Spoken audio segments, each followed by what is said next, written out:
ভার্বের উপর 17তম ক্লাসটি নিয়ে চলে আসলাম। আজকে পড়াবো কগনিট ভার্ব এবং কগনিট অবজেক্ট। প্রথমে আমরা কগনিট ভার্বের বাংলাটা একটু জেনে নেই। সমজাতীয় ক্রিয়া বা সমমূলীয় ক্রিয়া মানে কি স্যার? যে ভার্ব তার অবজেক্টের সাথে একই মূল বা রুট বা একই শব্দ গোষ্ঠী থেকে এসেছে তাকে কগনিট ভার্ব বলে। এখানে ভার্বের সাথেই থাকে কগনিট অবজেক্ট।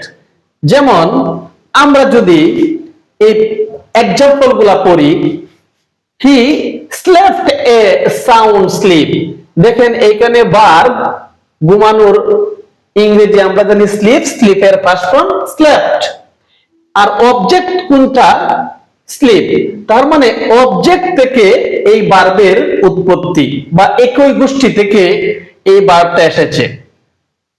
উই ফট এ টেরিবল ফাইট। যেমন দেখেন ফাইট অর্থ যুদ্ধ করা, এটা ভার্ব হিসাবেও বসে, নাউন হিসাবেও বসে।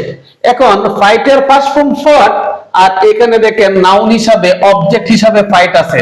তার মানে এই ফাইট থেকে এই ফট শব্দ ভার্বটা উৎপত্তি হয়েছে বা একই গোষ্ঠী থেকে এসেছে। হি ran a race। এখানে যদিও রেস আর রেনের মধ্যে দেখতে এক নয় কিন্তু অর্থে এক। রান অর্থ দৌড় আর রেস দৌড়ানো, আর রেস অর্থ হচ্ছে দৌড় প্রতিযোগিতা। তার মানে এই রেস থেকে একই গোষ্ঠী থেকে এই রান শব্দটা এসেছে। হি ড্রিমড এ নাইস ড্রিম। যেমন ড্রিম হচ্ছে অবজেক্ট, এই অবজেক্ট থেকে ড্রিম শব্দটা এসেছে। He lived a full life. Life হচ্ছে নাউন, লাইফের ভার্ব হচ্ছে লিভ, এই অবজেক্ট থেকে এই ভার্বটা এসেছে। হি স্ট্রাক এ ব্লো। স্ট্রাক হচ্ছে আঘাত করা, এটা ভার্ব, ব্লো হচ্ছে আঘাত। যদিও দেখতে এক নয় কিন্তু অর্থে এক। তো এই ব্লো থেকে এই স্ট্রাক শব্দটা এসেছে। ইচ্ছা করলে আপনি টেরিবল ফাইট না দিয়ে আপনি ব্যাটেল ব্যবহার করতে পারেন। তার মানে ব্যাটেল তো যুদ্ধ, ফাইট তো যুদ্ধ, এখানে ব্যাটেল ব্যবহার করলেও প্রবলেম নাই। এরকম স্মাইল, লাভ, Singh, dance, die, play, work, এই ভার্বগুলোকে আমরা কগনিট ভার্ব হিসাবে ব্যবহার করতে পারি। আর কগনিট ভার্ব তার সমজাতীয় যে অবজেক্টটা গ্রহণ করে সেই অবজেক্টটাকে বলা হয় কগনিট অবজেক্ট।